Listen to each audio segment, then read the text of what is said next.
तो प्रियजनों प्रणाम।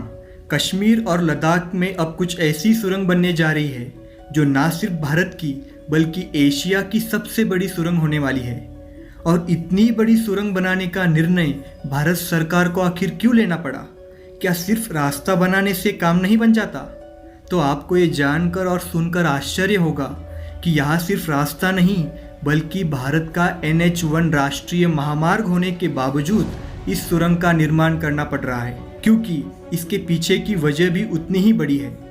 सबसे पहली वजह कि सर्दियों के मौसम में 6 से 7 महीनों तक लद्दाख जाने वाला रास्ता बंद हो जाता है और भारत का लद्दाख से संपर्क टूट जाता है।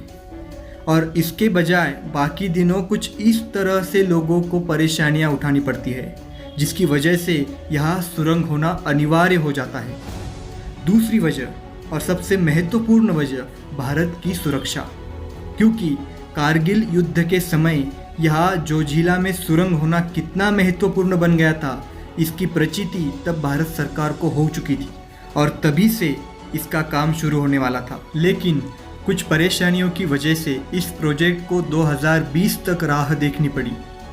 अब क्योंकि ये प्रोजेक्ट बनना जोरों शोरों से शुरू हो गया है, तो गडकरी जी ने दिए निर्देशों के तहत तय सीमा में सुरंग का निर्माण पूरा करने के लिए बर्फीले तूफान और -40 डिग्री सेल्सियस तापमान के बीच भी अब काम शुरू रहेगा, रुकेगा नहीं।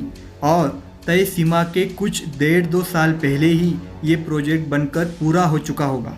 अब इस प्रोजेक्ट के पूरे होने से कश्मीर और लद्दाख का संपर्क अब पूरे साल मतलब 12 महीनों तक बना रहेगा और 3.5 घंटे की दूरी सिर्फ 15 मिनट में तय होगी। ये सिर्फ संभव होगा इसी टनल की वजह से, जिससे कि लद्दाख की जनता को विकास और उन्नति के कई मार्ग खुले होंगे। इस सुरंग को बनाने में आधुनिक उपकरणों का इस्तेमाल तो हो ही रहा है, लेकिन ये सुरंग बन जाने के बाद भी सबसे ज़्यादा आधुनिक उपकरणों से लैस सुरंग कहलाएगी। भारत की सुरक्षा एवं स्थानिक जीवन में सुधार अवश्य ही इस सुरंग की वजह से संभव होगा।